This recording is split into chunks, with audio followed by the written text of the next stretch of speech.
Al-Fatihah.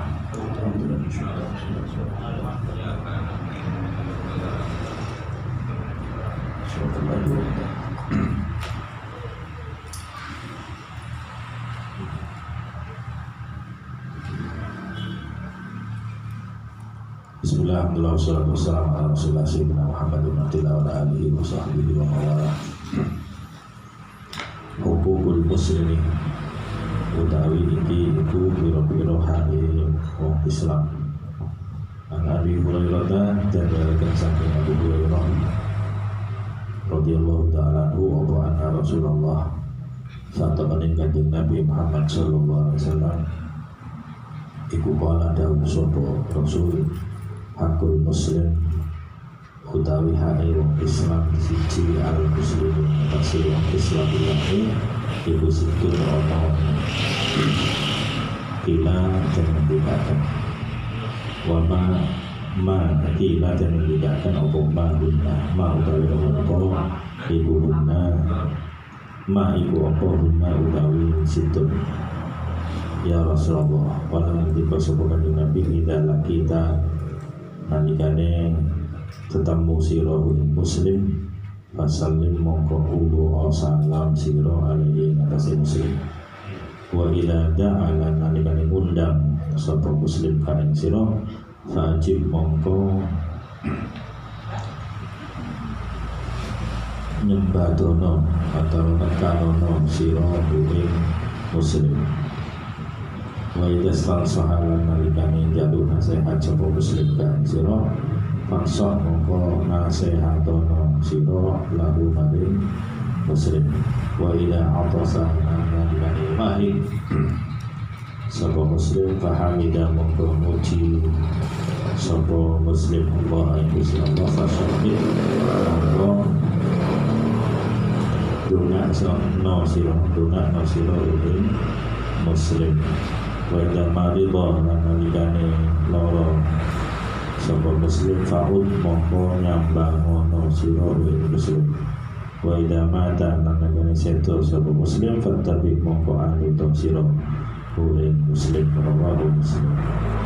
An Abi Hurairah dan riwayatkan saking Abu Hurairah radhiyallahu ta'ala anhu qala nabi sapa Abu Hurairah qala nabi sapa Rasulullah sallallahu alaihi wasallam la tadkhuluna ora bakal manjing sira kabeh al jannata ing swarga hatta tu'minu sehingga iman sira kabeh wala tu'minu lan ora bisa iman sira kabeh hatta tahabu sehingga demen-demenan sira kabeh.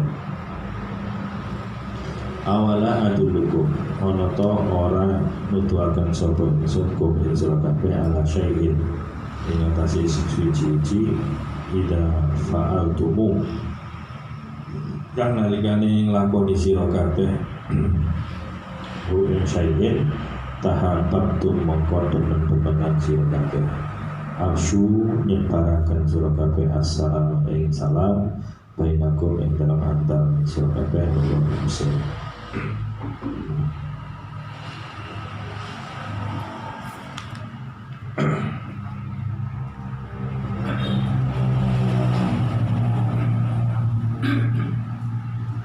Hukukul muslim ini hak-hak orang muslim, maksudnya kewajiban orang muslim satu kepada yang lainnya.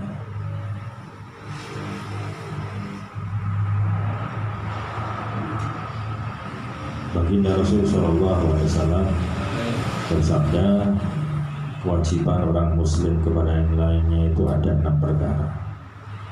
Para sahabat bertanya, apa itu ya Rasulullah? Rasul bersabda, idza laqitahu fasallim alaihi.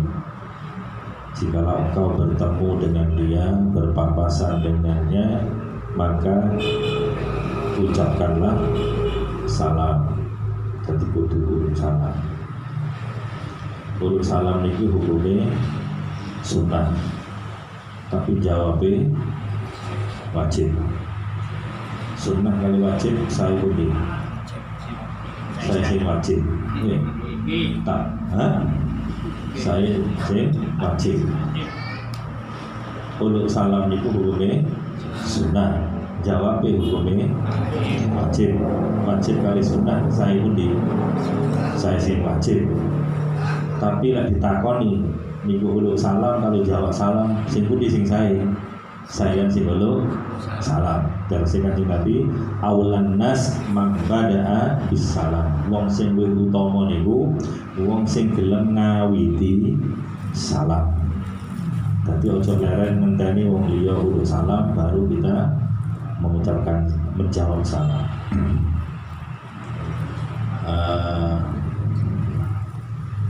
Maka tatkala kita diberikan ucapan salam, ya kita harus membalasnya. Karena salam itu adalah penghormatan. Sementara Allah Subhanahu wa taala menganjurkan kepada kita idza huyitum bi tahiyatin fahayyu bi ahsana minha aw rudduha. Jikalau kalian diberikan satu penghormatan, maka balaslah penghormatan itu dengan yang lebih baik. Kalau tidak bisa, aw rudduha atau impas, balas dengan yang sama. Maka begitu juga salam. Jadi kalau assalamualaikum, jawab waalaikumsalam. Niku impas. Mesti nih sing saya assalamualaikum, waalaikumsalam warahmatullah, disusui. Niku lebih baik. Maka satu saat ada orang datang kepada majelisnya baginda Rasul Shallallahu Alaihi Wasallam. Orang itu kemudian mengatakan assalamualaikum. Waalaikumsalam. Satunya assalamualaikum warahmatullahi. Tatkala setiap ada orang salam berturut-turut itu, pertama ada orang datang assalamualaikum, para sahabat menjawab. Rasul kemudian menjawabnya asyarah. Assalamualaikum warahmatullahi wabarakatuh. Para sahabat jawab. Rasul menjawab isyrun, 20. Kemudian ada orang jawab, ada orang mau salam assalamualaikum warahmatullahi wabarakatuh, jawab. Maka baginda Rasul menjawab 1, 10, 20, 30. Para sahabat bingung, napa niku Kanjeng Nabi? Kok ada orang salam panjenengan 10, 20, 30. Niku bijine. Jadi lek urusan assalamualaikum ndandaan ganjaran ya di 10. La assalamualaikum warahmatullahi wabarakatuh. Assalamualaikum warahmatullahi wabarakatuh. 30. Ini untuk salam. Maka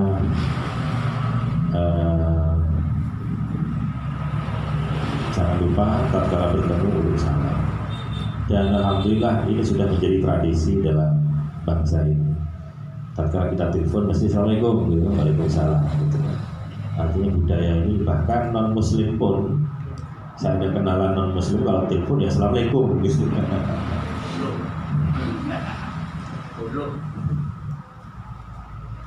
Kemudian assalamualaikum ini adalah salam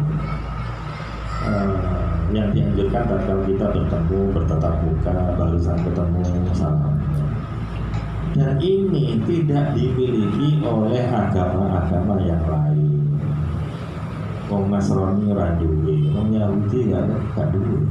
Assalamualaikum. Sehingga orang Yahudi itu iri kepada orang Islam. Di antaranya adalah urusan uluk salam. Tidak ada. Mereka mengada-adakan sendiri salamnya, niru-niru kan gitu ya. Kemudian juga yang diirani adalah tentang amin. Ucapan amin di belakang imam. Orang Nasrani punya amin, amin, amin, begitu ya. Tapi kalau ucapan amin secara serempak setelah imam mengucapkan waladhdallin, amin, kan semuanya. Itu yang punya hanya orang Islam. Itu termasuk iri. Perkara sing diireni kalian tiang Yahudi. Orang Yahudi tidak punya amin, amin, amin, untuk amin. Tapi nggak ada serempak. Sehingga tatkala di masjid ada Jumatan, sholat isya macam-macam itu kan nggak pernah ada pemandunya. Masa ada imam waladhdallin, mari ini serempak ya, mengucapkan amin semuanya. Amin kan nggak ada, langsung otomatis amin. Loh, saking serempaknya itu membuat orang-orang agama lain iri dengan orang Islam urusan amin. dan salah satunya lagi adalah urusan kiblat.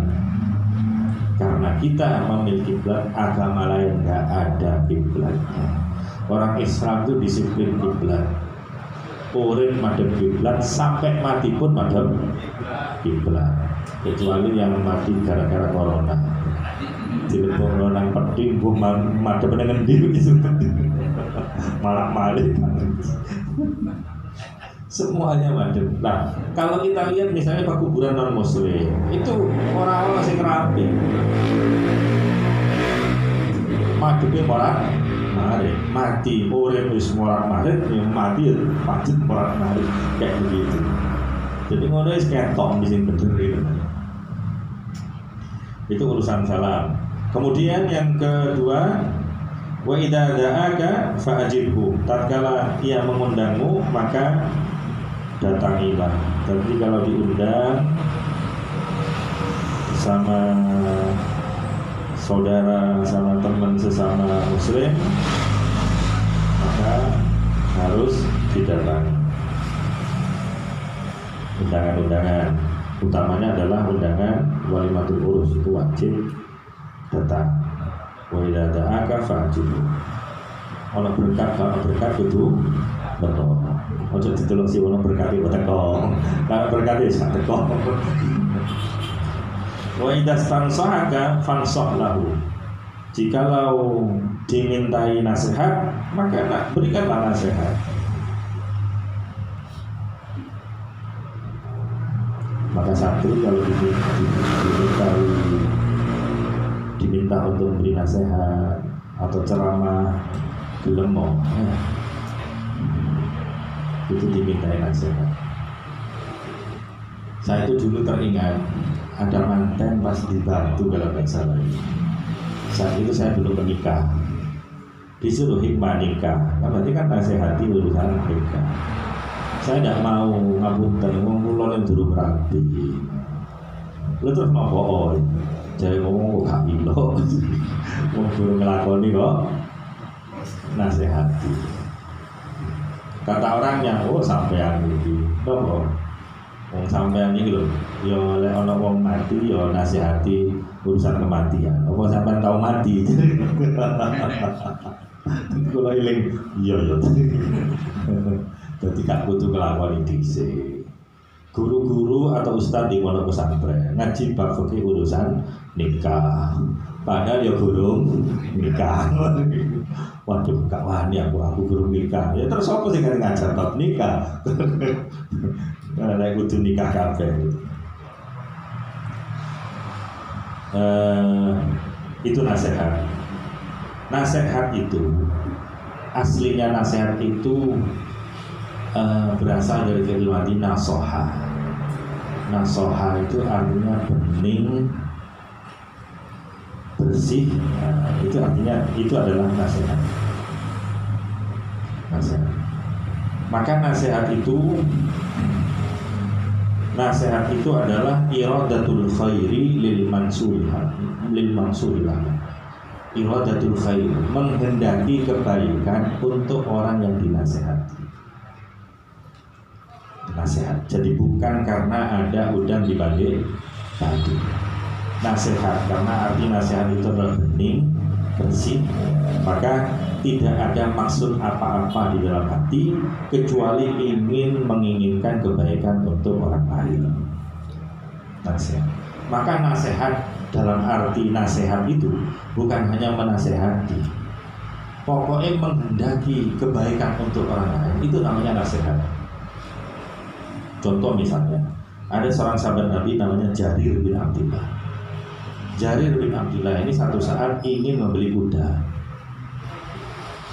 Datang ke pasar, aku ganti tuku, jarane iki piro? Waduh sepurane, iki wek jeraganku. Sik tak monggo ten omahe jeragan kula. Melo datang ke jeragan. Jeragan iki jarane sampean iki apik didol piro? Jare jeragan 300 dirham. 300 dirham wis 300. Ngene lho, jare bin Abdullah. Jarane sampean iki apik, sehat, sae. Jane iso laku dhuwure 300 iki. Ya boleh tak tuku 400. Lho kita sakerso sampean dilihat tadi. Lho ternyata jarane sampean itu apik. Mestinya gak patah 500 laku. Ya boleh tak tuku 500. Kita sama juga. Terus seperti itu sampai akhirnya laku 800 dirham. 1 dirham itu kurang lebih 60.000. 800 kali 6 berapa? Bisa ke jutaan. Ya. Asli 15 juta, iso tadi bisa ke juta. Itu namanya nasihat. Jadi nasihat bukan hanya ceramah, memberikan nasihat. Nasihat itu menghendaki kebaikan untuk orang lain. Ojo didol sakmene iki kemurahan iki sampean rugi. Iki lho sok payu 400. Yo kok tak tuku 400. Lho ngono iku jenenge nasihat tenanan. Ono gak model koyo ngono wong tuku. Biasanya malah nacak ya. Wah, iki tuku larangan iki lho. Nek tutu dicacak. Tapi nek tuku nek ngedol dhewe diapi-api cacate disimpen. Itu bukan nasihat ya. Jadi nasihat itu adalah menghendaki kebaikan untuk orang lain. Iradatul khairi lil maqsuhi lahu. Kemudian nasihat, berbicara tentang nasihat. Nasihat itu tidak hanya berupa perkataan. Bukan berarti kalau ada kiai tidak ahli ceramah, tidak banyak ceramah itu berarti tidak memberikan nasihat, tidak. Karena nasihat itu ada namanya mau'izah hasanah, ada uswatun hasanah. Bahkan di Nabi itu adalah uswatun hasanah. Maka dikatakan oleh para ulama, amalu rajulin fi alfi rajulin abalak min qauli alfi rajulin fi rajulin. Pekerjaan satu guru, pekerjaan satu guru yang ditonton 1000 murid, pekerjaan baik, perilaku baik yang dilihat oleh 1000 murid itu lebih efektif daripada ucapan 1000 guru untuk satu anak didik. Saya ulangi lagi, teladan satu orang di hadapan 1000 orang itu lebih efektif daripada ucapan 1000 orang untuk menasihati satu orang. Artinya sik luwih mancepan contoh ketimbang omongan. 1000 banding 1. Efektivitas nasihat yang berupa kalian, berupa uswatun hasanah, perilaku yang baik, itu lebih efektif 1000 kali lipat daripada yang berupa ucapan. Mulanya guru, ustadz, ya wong Jawa itu ngarani guru. Napa ditiru lan ditiru. Jadi bukan hanya bisa ngomong maitu hasanah, maitu ya. Bukan mau itu hasanah, maitu hasanah. Penggawean maitu bukan itu. Tapi iso ditiru. Maka jadilah guru sing digugu lan ditiru. Jangan jadi guru yang diguyu-guyu krono guru, utawa diguyu-guyu krono kakean turu. Jadi guru sing tenanan. Amalu rajulin fi alfi rajulin ablahu min qauli alfi rajulin fi rajulin. Saya nukil perkataan dari Imam Ar-Razi dalam tafsirnya, Tafsir Ar-Razi. Itu tentang nasihat. Dan nasihat semua orang bisa menasihati, bahkan setan pun juga menasihati. Setan itu ya bisa nasihati. Nabi Adam makan buah kuldi, itu juga karena ada nasihat dari setan, iblis itu ya. Maka tatkala setan itu memberi nasihat, jangan dituruti. Panjenengan kalau ada setan itu berbisik, maka curigailah.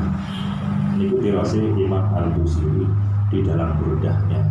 Wa khalifin nafsa wash syaitana wa'sima wa in huma mahadakan nus hafatahim wa khalifin nafsa wa syaitana wa'sima. Ojo kon turuti karepe nafsu lan setan. Wa in huma mahadakan nus hafatahim. Kalau keduanya memberi nasihat, nafsu dan setan memberi nasihat, maka curigailah. Karena setan kalau memberi nasihat itu pasti ada udang di balik piring. Maka nasihat itu harus menghendaki kebaikan untuk orang yang dinasihati. Kemudian selanjutnya, wa idza atasa fahamidallah fasammidhu. Kalau ada salah seorang di antara kaum muslimin wahid bersin, kemudian dia memuji Allah, alhamdulillah, maka doakanlah dengan kebaikan. Didoakan dengan yarhamukallah, yahdikumullah. Wahid alhamdulillah. Kenapa? Ini katanya ilmu kedokteran. Wahing itu proses terjadinya kuman masuk lewat hidung. Begitu lewat hidung nyantol. Ini fungsinya bulu hidung. Di dalam hidung kita kan ada bulu. Sehingga kalau ada kuman, ada bakteri, ada mau masuk kena virus, itu mesti nempel di bulu, dan bulu itu seperti skakel. Ya, itu detektornya. Begitu ada kuman mau masuk, kemudian ceklek gitu, langsung nyambung ke otak memerintahkan ya, kepala ini kemudian menghembuskan bersinnya. Untuk bersin muncrakah ya, itu artinya keluar semua, nggak jadi masuk. Alhamdulillah. Tapi lek wahing sampai petang ping papat, itu berarti ada kejebolan yang masuk. Wis tandane loro ya. Wa idza atasa fahamidallah fasabbih.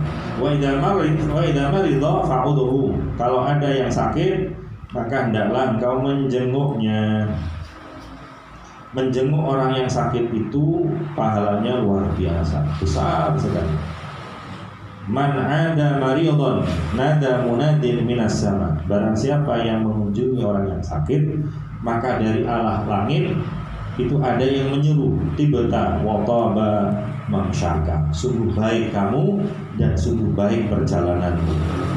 Tabawwa'tal jannah manzilan, kau akan masuk surga nantinya.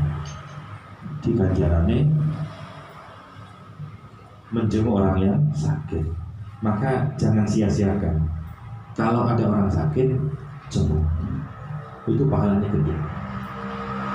Di akhirat nanti Allah Subhanahu wa ta'ala memanggil kula panjenengan satu persatu. Satu orang dipanggil. Kemudian Allah dawuh kepada orang ini, wong, ya bena Adam maritu falam ta'udni. Wong, aku loro. Lah apa kok? Kenapa kamu gak nyambangi aku? Gusti Allah dawuh, aku sakit. Sampai kok gak nyambangi aku? Maka manusia berkata, ya Rob, bagaimana aku menyambangi engkau? Bagaimana aku menjengukmu? Wa anta rabbul alamin. Sementara engkau adalah penguasa semesta alam. Katanya Gusti Allah, amma alimta anna fulanan maridha Tidakkah engkau mengetahui bahwa si fulan itu sakit? Koncomu jenenge fulan ini loro. Kenapa engkau tidak menjenguknya? Seandainya engkau menjenguknya, la wajadtani indahu. Kalau engkau menjenguknya, niscaya engkau akan menemukanku di sisinya. Artinya ono ridhone Gusti Allah. Jadi menjenguk orang yang sakit itu sama dengan menjenguk Allah Subhanahu wa ta'ala. Sebagaimana orang yang sakit akan berterima kasih tatkala dijenguk, maka seperti itulah Allah akan memberikan balasan kepada orang yang menjenguk, karena seakan-akan itu kita menjenguk langsung Allah Subhanahu wa ta'ala. Kemudian di dalam kitab Ihya Ulumuddin disebutkan, man lam ya'ud maridhan fi waqtil iyadah ishtaha mautuhu khifatan min tahjirihi. Sapa wonge sehingga jenguk wong loro waktu lorone, barang siapa yang tidak menjenguk orang yang sakit pada waktu masa jenguk atau pas loro, maka orang itu kepingin orang yang sakit itu mati. Paham nggak? Barang siapa yang tidak menjenguk saudaranya yang sakit itu pada waktu dia sakit, berarti dia telah mengharapkan kematiannya. Kenapa kok mengharap mati? Karena dia malu kalau dia sehat, kemudian ketemu, kemudian dia malu karena dia belum menjenguk, kan begitu. Jadi seakan-akan wong lek gak nyambangi wong loro, padha-padha arep-arep matine, kan matine sing loro itu.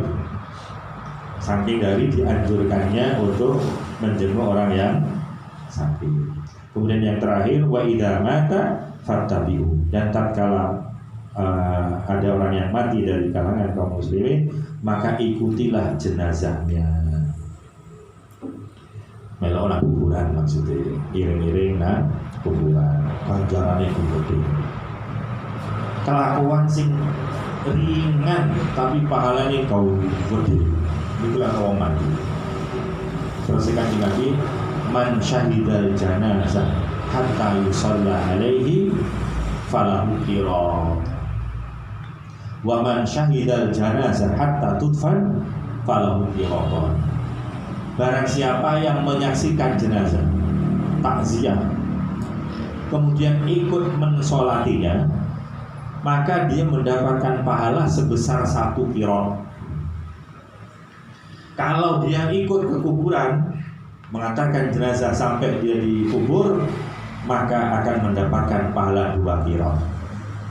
Para sahabat bertanya seperti sampean, no, apa maksudnya 1 qirat 2 qirat itu? Kemudian baginda Rasul menjawab, mislu jabalil Uhud. Itu seperti gunung Uhud. 1 qirat itu padha karo 1 gunung. Nanti sampean lek ana wong mati salat, padahal sholatnya cepet, nggak pakai ruku, nggak pakai sujud, ya cepet. Lo ganjarannya sak gunung. Sampai melok nih kuburan mengiringi jenazah, pahalanya 2 gunung ganjar. Ini akan kita temukan tatkala kita nanti mati. Tatkala kita nanti mati, rapor diperlihatkan betul waduh lawopo betong gua kesin mati aku kabeh nyolati. Nah aku belok nyolati waduh bagi akeh gitu. Tapi wong wis mati gitu kan. Jadi eman-eman kita itu hidup tidak akan lama. Wong urip itu kan gak suwe. Sak suwe-suwe apa ya mati. 100 tahun ora ono. Wong sak pantaran kula nggih sing pun kathah sing kerja. Sudah banyak. Artinya awak-awakan ngeten iki pun gak kate suwe urip meneh. Dadi wong ora usah umek urusan donya. Iki selambu kuning kok awak-awane. Maka dikatakan oleh para ulama, man balagha umruhu arba'ina sanatan. Barang siapa yang umurnya sudah mencapai 40 tahun, walam yaghlib khairu ala syarrihi, dan kebaikannya tidak lebih banyak daripada jeleknya, falyatabawwa maq'adahu minan nar. Harus siap-siap Wong iki wis lampu kuning, lampu merah kok sing santai-santai ya ini ya. Wis sik lali ya Gusti Allah. Dan urusan mati ini kok kabeh umum kabeh mati. Dan tidak ada sing eling mati. Anehnya. Setiap kita yakin kalau kita bakalan mati. Dan setiap kita gak ada yang ingat mati. Sak sepuh ya apa wong iki tetep gak eling mati. Ada yang cerita itu ada tiang sepuh, ada umurnya sudah 80 tahun. 80 tahun. Ya gak eling mati. 80 tahun. Ujuk-ujuk ngebur rumah sakit, itu rumah sakit, ya tetap gak eling mati. Gak eling mati. Moro-moro mati. Begitu mati, ternyata kemudian dia tidak punya anak, dia anak angkat. Rebutan warisan. Ini seandainya orang yang iling mati kan hidup di sini, betul. Oh aku umur 40, aku merebut rumah sakit, mari ini paling mati mesti pun. Cek gak tukaran ya Allah, ini tak dum saya ini, misalnya kan gitu. Lu kok ternyata gak tidur, berarti kan gak iling, kan mati.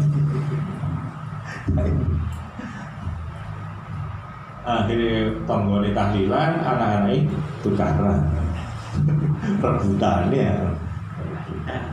Ya Allah. Jadi iling mati itu wangel lah iling mati. Setiap orang tahu kalau dirinya akan mati, tapi kok iling mati itu wangel. Ojo sing tua iki yo orang belum iling.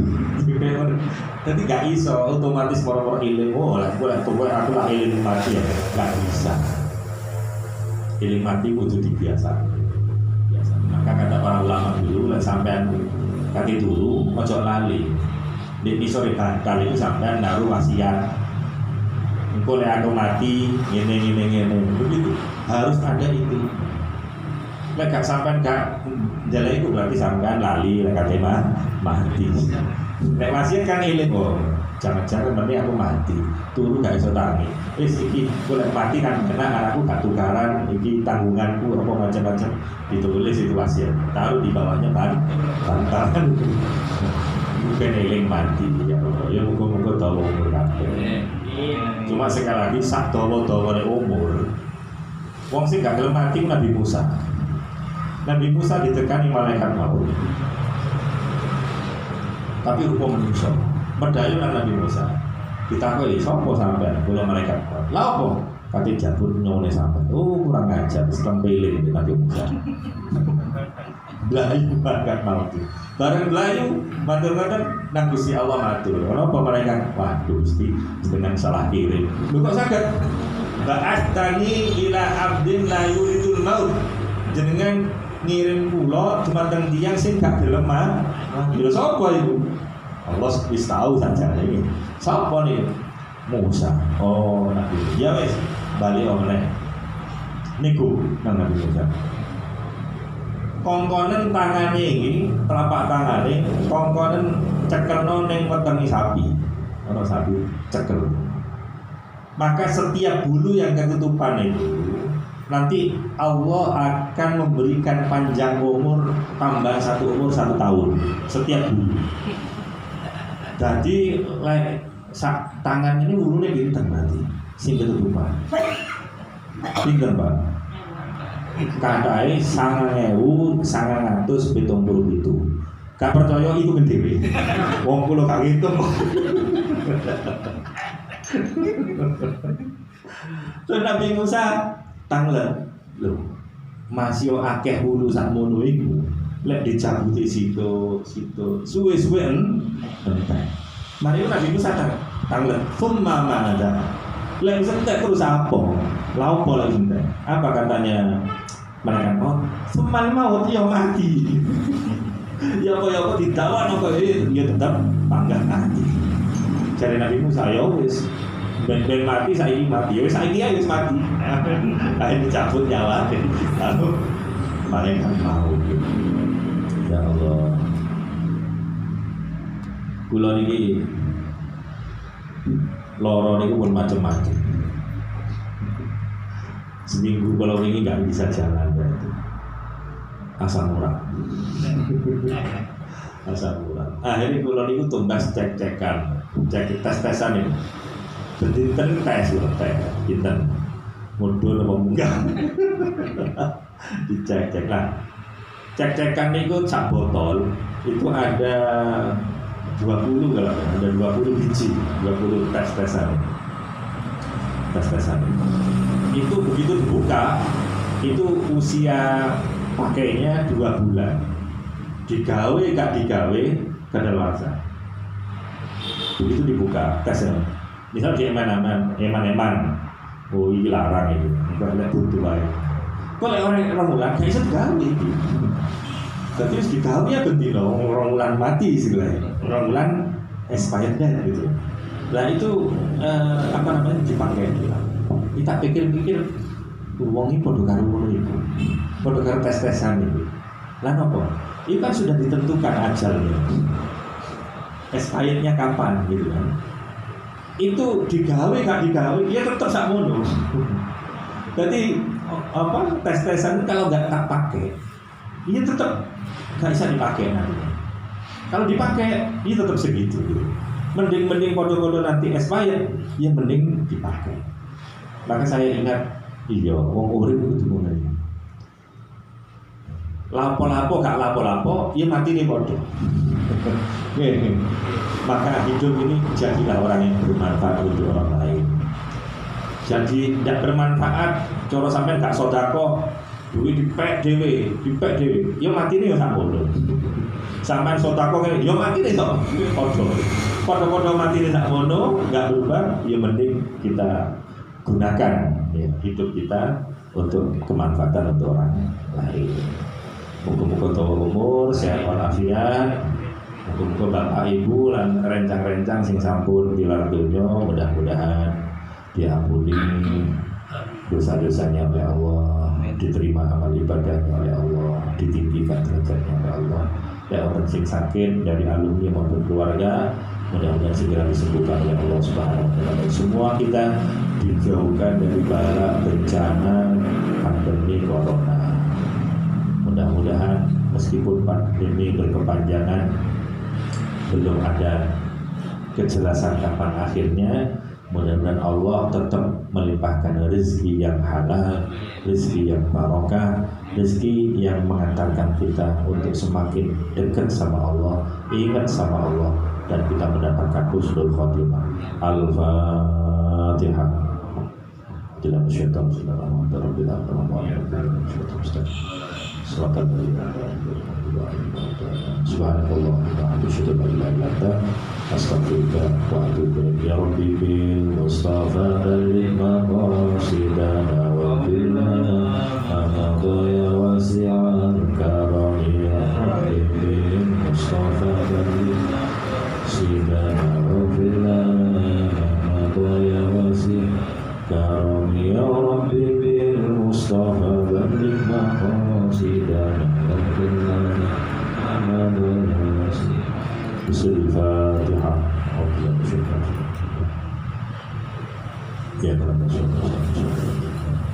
Al-Fatihah. Assalamualaikum warahmatullahi wabarakatuh.